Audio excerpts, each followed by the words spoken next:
What's going on, everyone? Welcome to the podcast. Today is Monday, and this is the Cleveland Post Podcast, episode 24. I am your host, Justin Harold, as always, and with me today, Jeff Santa, my co-host. How you doing, buddy? Good, Victory Monday. Victory Monday with your Love it. nice new Myles Garrett jersey. I love it. I Love love it. it. Yeah, couldn't be better. Great feeling. Yeah, but like you said, great victory Monday. Nice victory to go 6-3 on the season against the Houston Texans in a very tight game and a very, very close game all the way through 10-7 victory, which, it could have been 17-7, but very unselfish play by Nick Chubb on the seemingly last play of the game, like second to third last play of the game. So, but we'll get to that later. But Jeff, what was your thought on the game overall? Oh, all right. Overall, I thought it was going to be 3-0. Really, I didn't think that there was going to be a touchdown scored, and that's just funny because me and you in the preview were like, yeah, we're going to be in the 30s. But I think that's probably the step in the right direction that we've been looking for because the announcers were talking about the whole game. They were brutal too. They were not very good, and they were like, they kept bringing up that we haven't all of our wins we've scored more than 30 points, Right. and every game we've lost we've scored less. So get off of that, get that narrative out of the way, hopefully, and definitely like when you talked about our best defensively played game so far. Yeah, absolutely. And thank God that sometimes I go to these games so I don't have to listen to the announcers. I mean, well, I don't know. I might have taken listening to the announcers over that win that we had at the stadium. I mean, it was crazy. The 30-minute delay was crazy. Just and like you said with our predictions, we put in the 30s because that's all we've known for winning, which now we can actually finally, tether those down a little bit and come down to earth and have more kind of realistic predictions. But something that we'll be looking to make those predictions with from now on is probably looking at the weather to see what the weather's going to be like. Because, going into these games, I don't think either one of us have really put much stock into how much the weather is going to play a factor into our game planning, which is another big note that we need to talk about. But yeah, I mean, great win, great tight win over the Texans. I mean, not every game's going to be, super pretty. And offensively, I wouldn't call that game very pretty. The stats say otherwise, but offensively, it wasn't a pretty game for us. A couple of stretches on the defensive side. But again, Jeff with a great point about the defense played the best game. Even my dad said that he would give the game ball to the defense for this one, even though, Nick Chubb and Kareem Hunt had, for the first time since 1966, two 100-yard rushers, which is such an impressive feat. So, yeah, I don't know where to really start. I'm really happy. 6-3 is obviously a great thing. Just a note though, we're somehow with 6-3, we're not even in the playoff picture right now, which is crazy to say. But the Ravens did lose to the Patriots last night. They're kind of falling apart, so that's good to see. And the Titans lost to the Colts, which is another good thing. The Eagles lost to the Giants. All these teams are teams that we got to play in the near future. So even with the Eagles being this week. So that's good. Just a quick note before we continue, though. A player did test positive for COVID today, and it's from the test from yesterday. So it'll be interesting to see how they do the tracing and everything and how the Browns respond and how they'll be able to go about practice this week. But overall, that's all we got in terms of like breaking news. But yeah, I just wanted to get that off before we dived any further into the breakdown. So Jeff, you got anything you want to say? I think that really shows that was just a good example yesterday's game of how me and you were talking about how the Raiders game could have went totally different. I know that we talked about that some of their fans were kind of honest in the comments of that video about how oh, you got to play like with the weather and like got to work through injuries, and obviously both those things are true. But we played in similar weather conditions yesterday as we did against the Raiders, and like it was bad, like the rain, and it was windy. It was tough to throw the ball, but we did a good job with Deshaun Watson. We really did. We gotta give credit to our defense because I think we played him better coming out of the bye week. I would hope so. We played him better than Derek Carr. And, we end up winning the game, and, we basically hold them to not a whole lot of scoring chances, just not a whole lot of scoring opportunities. They probably were just kind of the benefactor of their record might be just being so bad. They kind of just, at this point in the season, they kind of just don't really care. They're going for it on a lot of fourth downs. They were going for it, which almost, paid off for them. But, just I wish that was the game we could have played against Oakland and or Las Vegas, excuse me, and we could have, if we would have just played a little bit differently on that day, we could have, took both of these games from the opponents. Yeah, and again, that Raiders game will be something that haunts us for Could be. until the end of the season. But it was a great game, and moving forward, just talking about the weather, it's going to be a factor. We're in Cleveland. We're right by the lake. We're moving into the winter season. It's going to be a problem moving forward, and I won't doubt that by the time the regular season is over, we'll have at least 2 games at home where there's probably snow, at least on the field. Definitely the last game of the season, there's going to be snow, being all the way in December. And then, even that Baltimore game has a chance, in my mind, to have some snow. So, yeah, it's going to be interesting moving forward. And I think talking about the weather, we should probably talk about the offense and how the play calling went and how, everything was executed. I thought starting off, running the ball was going to always be the number one and is always going to be the number one, method of attack for our offense. It's just our strongest side of our game. It has the most potential too at this point with Nick and Kareem. So, it was, I understand why Kevin called a lot of his runs, but I also did think that he was a little bit too passive with the passing game. I think he didn't give Baker enough chances to, pick up his own kind of yardage throwing the ball. He had 8 incompletions, but I think out of all of those, there's 3 that you can argue are bad. There's the one that is bad is the Kareem Hunt third down pass that you and I talked about, Jeff. That was right before the end of the half. And then, so the 2 that I would like to argue about is the Jarvis Landry one, because me and you kind of went back and forth on that one. And I don't even know that we need to argue about the intentional grounding. I honestly thought that was a great effort play by Baker for a play that wasn't like a bad snap, rolled on the ground and everything. He tried to make something out of nothing, but yeah, that Kareem throw on the rollout was a mess up. I mean, it was one that Baker probably wants to have back before halftime so they can put points up. But the one that I want to talk to you about is the Jarvis one. And so for me and you, obviously it's very different. And I come home from these games, the games that I go to the stadium and everything. I come back and I usually try to watch highlights or, the tape and everything as best as I can. And so when you were talking about, Jarvis, I thought for a minute, you were talking about Baker like threw the ball and like lost his shoe on it, but you were talking about Jarvis on that. Yeah. So, but let me hear your thoughts from, your angle on the TV with that. So on the TV, they didn't. I saw I saw a shoe come off, and I thought it was a flag. I thought his shoe came off, and there was a flag. I thought like somebody like stepped on him, or they were going to call like defensive pass interference. That wasn't the case, but like the first time I saw it, that ball it was just ahead of him, just a little bit too far. And then they showed the replay, and they didn't really show the route. So, I mean, you never know in those situations with like he's running a bad route or if they're just not on the same page, because sometimes that just happens.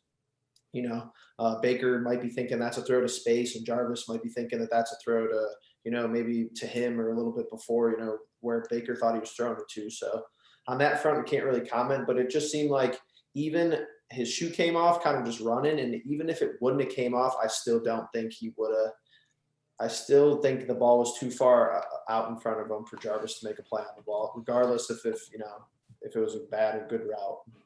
Yeah, and so I wasn't trying to say that Jarvis was running a bad route or anything, but I think it came down to, I think that play broke down. Baker started rolling out right because he was getting chased and everything. And my thinking of what should have happened and why Baker placed it where he did was because, and oftentimes when Baker rolls out to his right, he loves to hit dudes going to the sideline and everything. But from what I could see in terms of my vision up top, because I was all the way up in the nosebleeds, he was throwing that ball because Jarvis had the corner and the safety behind him enough that if Baker puts it in the end zone, because the ball ends up right before the end zone line, I'm thinking Baker's thinking touchdown there. And I think that's why he puts it up more than he puts it across. And I think Jarvis is thinking, oh, we always come and we do the sideline kind of thing when he rolls out. And I think just on that one, that's kind of on Jarvis. He loses his shoe. I wasn't happy with Jarvis, to be honest with you, that entire game. I even told you that I thought this was like a bad game for Jarvis, mainly because, you said it, he had a reception, or you texted me. He had a reception that was for the longest time our longest play of the game offensively, and he negated himself on it by getting a personal foul for taunting and everything. And even my dad, those kind of things really piss him off. It's the only time that he gets like super fired up about anything in terms of like flags or anything.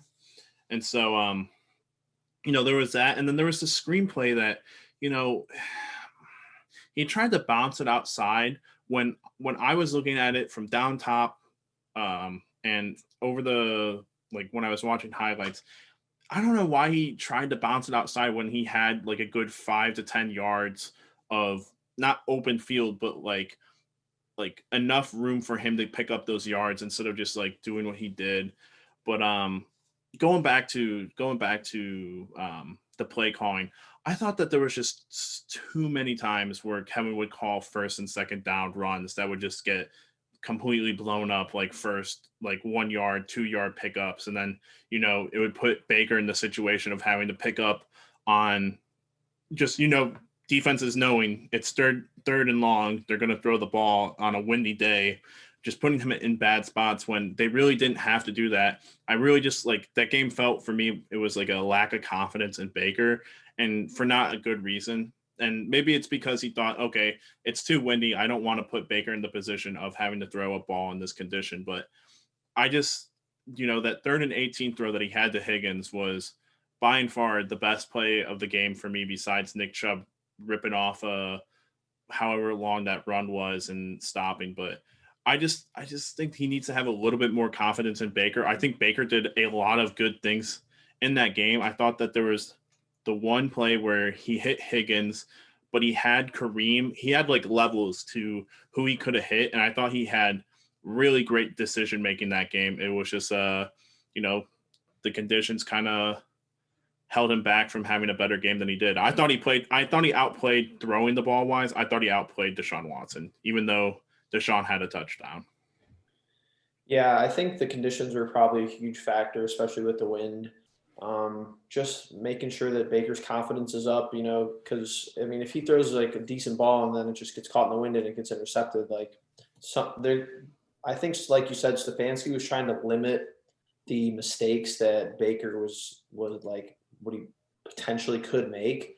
But there was 2 times on the opening drive where we had like 8 or 9 yard carries on first down, and we were like 2nd and 1 twice on that opening drive.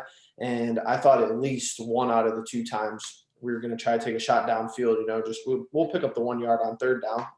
Right. And we didn't. The 3rd and 18 to Higgins was definitely Baker's probably his best throw. But like you said, he makes good decisions, and he just plays good enough for us to win the ball game. He goes through his progressions, and I'm seeing him hit Kareem Hunt, out in the flat more often, especially in that game with just the conditions being suboptimal. But just make sure we could get the ball in the hands of our playmakers, regardless of how that's ever going to happen. But just if we could just make sure that we're especially getting the ball out in space. I think Kareem showed, great physical presence in that game and bouncing to the outside. Chubb's going to run in between the blocks, and Kareem maybe can slip to the outside. So I think how you were saying in the preview, they really do complement each other extremely well. But yeah, Baker, 2 straight games without a passing touchdown, on the surface of it, that's a little bit startling, but, taking into consideration everything, weather, who we're playing, it's not the end of the world being 1-1. Yeah, I totally agree. I just think, in my personal self boasting of Baker, I would just like to see one drive where, and it's not like it's early on, like first drive of the game. I would really just like to see Kevin to put the ball in Baker's park and kind of just, three downs in a row, just pass, pass, pass, and kind of just, get him. First of all, it would get the defense guessing because I think every defense that comes into our into play us or whatever, you know, the offense has a script. I think the defense has a script for when they play us, and it's the first three downs are like, first down's definitely a run, and then depending on how that goes, second down's definitely a run, and then the third down, if it's not third and short, it's probably going to be a pass. I just think that you need to get out of that kind of rhythm of all right, we have an excellent run game.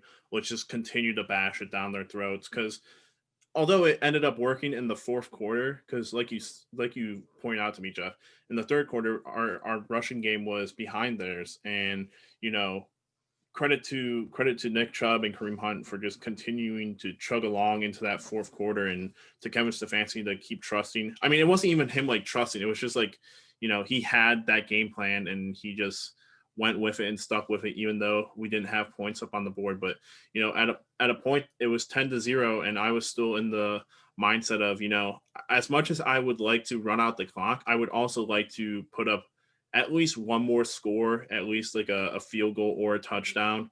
But you know, I just think he was super passive, and that's kind of like my one thing in football is I never want a team to be passive in their play calling because I think it leads to being very very like I'm trying to think of the word. It's like you're Well, previewing what you're going to do moving forward. well, yeah, even to that extent, I mean, if you're passive against Houston, who's not very good, and then you get into a scenario where you have to be aggressive, then you maybe haven't been in that mode in recent games, then that can be a problem as well.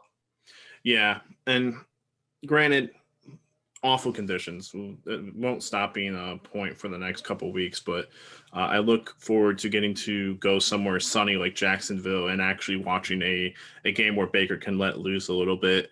Um, but with that all being said, I mean, thank God to have Nick Chubb and Kareem Hunt as the two-headed monster they are. I mean, great to have Nick back. Got a huge ovation when he came out of the tunnel, and Wyatt Teller, highest graded player in the game. Once again, And your favorite, Ronnie Harrison is the biggest steal that we've had in a long love time. love him. The Yeah, best offseason move that we could have made, probably, with our injury circumstances and whatnot. absolutely. And talking about Ronnie Harrison, did you see that they finally, added my dude Sheldrick into the game plan? He was in Finally, there. He was in there for quite a bit, and no touchdowns were given up when he was in there. The only touchdown that was given up there was a Sendejo. Sandeo getting ran over. Sendejo had a bad game. I think. What I else mean, is new? yeah, I mean, even worse than usually. I mean, the touchdown was over top of him.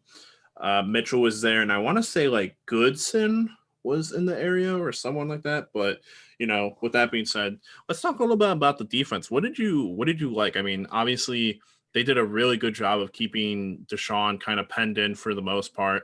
Um, that that stop on fourth down at the goal line when Mhm. everyone and their mother was thinking, no, they're just gonna let Deshaun like run this in, and they tried to, and Miles and the defense just kind of read that play perfectly and stopped them. It was just poetry in motion.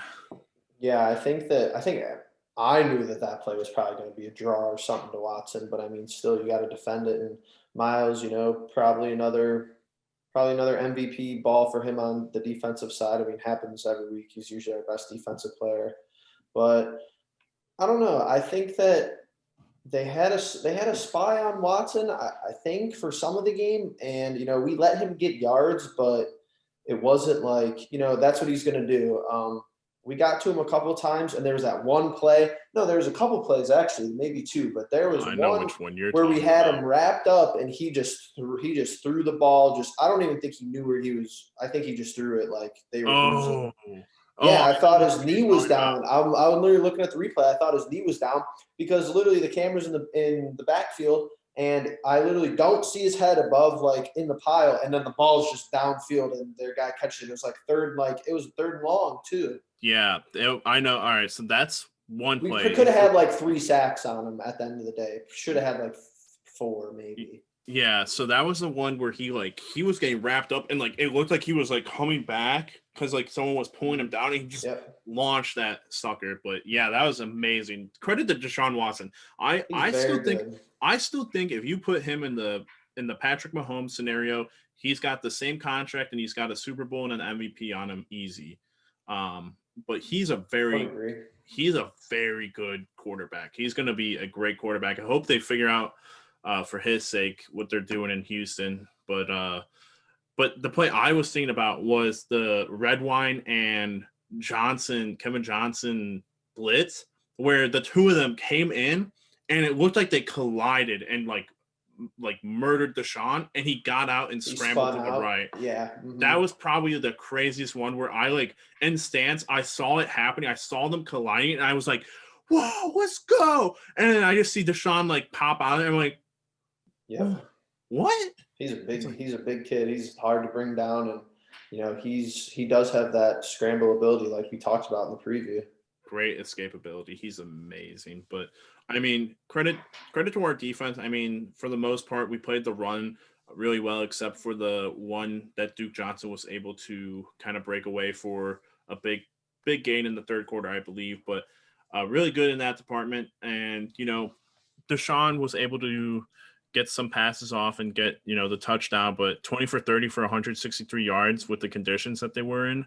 I mean, it was just great. I mean, total yards 243 to our 356. I mean, a lot of good things here for the Browns on defense. Obviously, fourth down efficiency for the Texans. They only went for it on that one time, but I think that there were definitely times where they thought about going for it, and the conditions just didn't call for it. And they knew that if they were going to run the ball, they'd probably end up losing or not giving the rock up in a good position for the Browns. So penalties tied, but our penalties cost us more, 63 yards.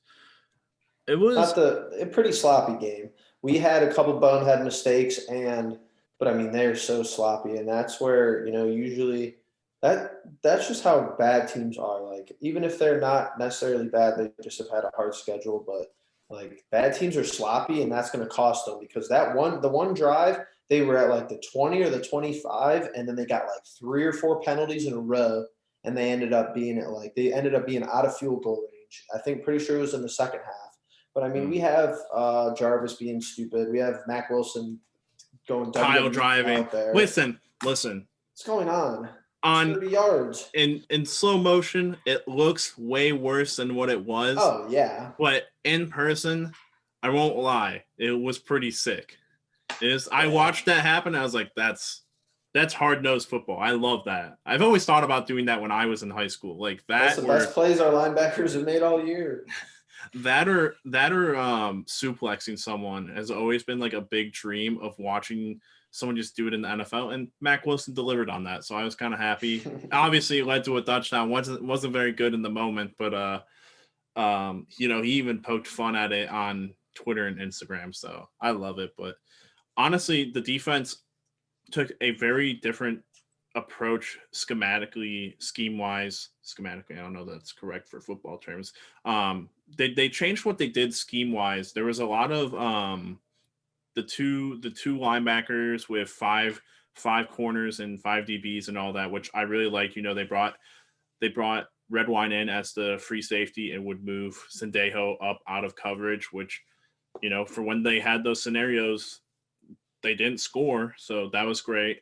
Carl Joseph, though, surprisingly, I don't think he got a single snap on defense. I think he only played special teams, which is concerning, mainly because I think he still has I still think he has enough talent and skill to play and, be a factor on this team. I think if you put him in this Sendejo role, I think he thrives. I think he, just if he comes up and plays the run, that's fine. You leave Ronnie Harrison in coverage, great. Still seems like an idea that I've had for so long that just isn't going to happen at this point. But they didn't do the rotations with Sendejo and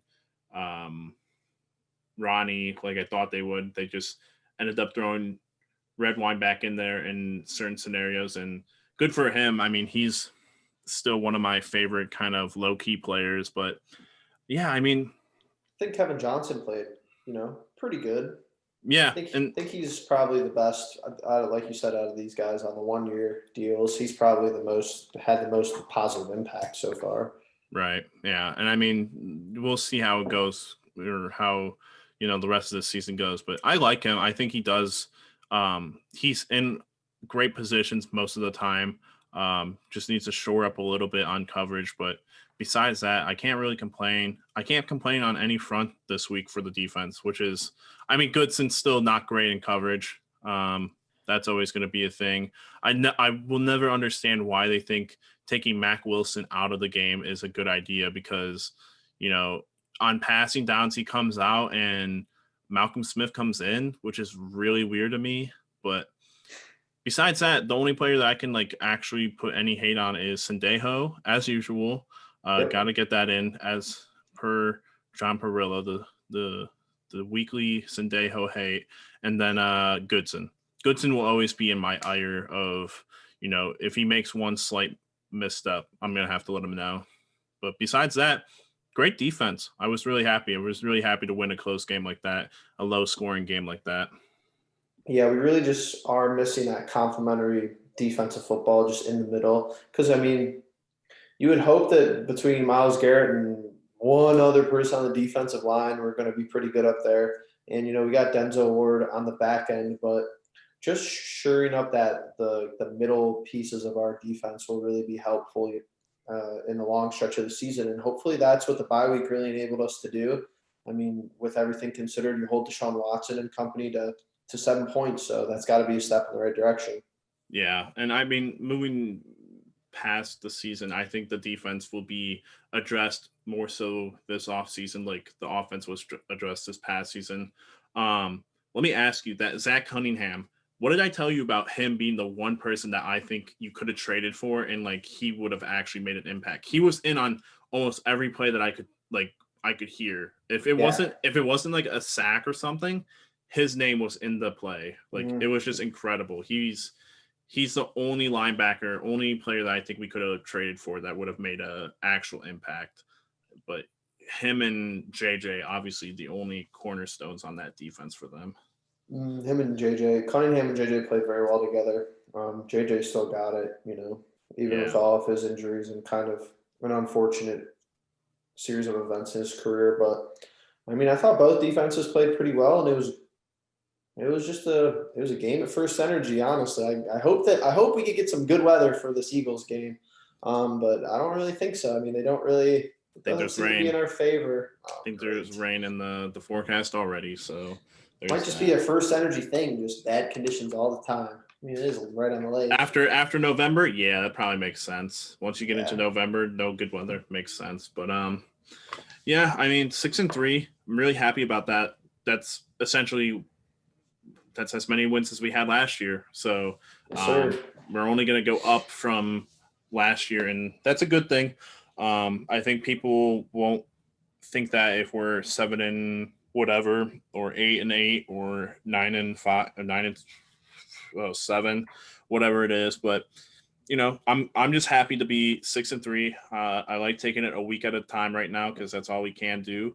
I'm hoping for 7-3 the next time we're doing a Monday podcast, but we'll see. So, Jeff, you got anything else before we close this up? Oh, happy to be 6-3 and just still haven't lost a game that just win the games that you're supposed to win, and that's going to be pretty much our motto for the whole year. Take it week to week, and like our players usually say after the game, go 1-0. Yeah, absolutely. So, all right, everyone. Well, that's what we're gonna call it for this week for this review. So, thank you all for listening. Thank you all for being here. If you guys could like, share, and subscribe, and leave a comment, we would appreciate that. And we'll catch you in the next one. Peace.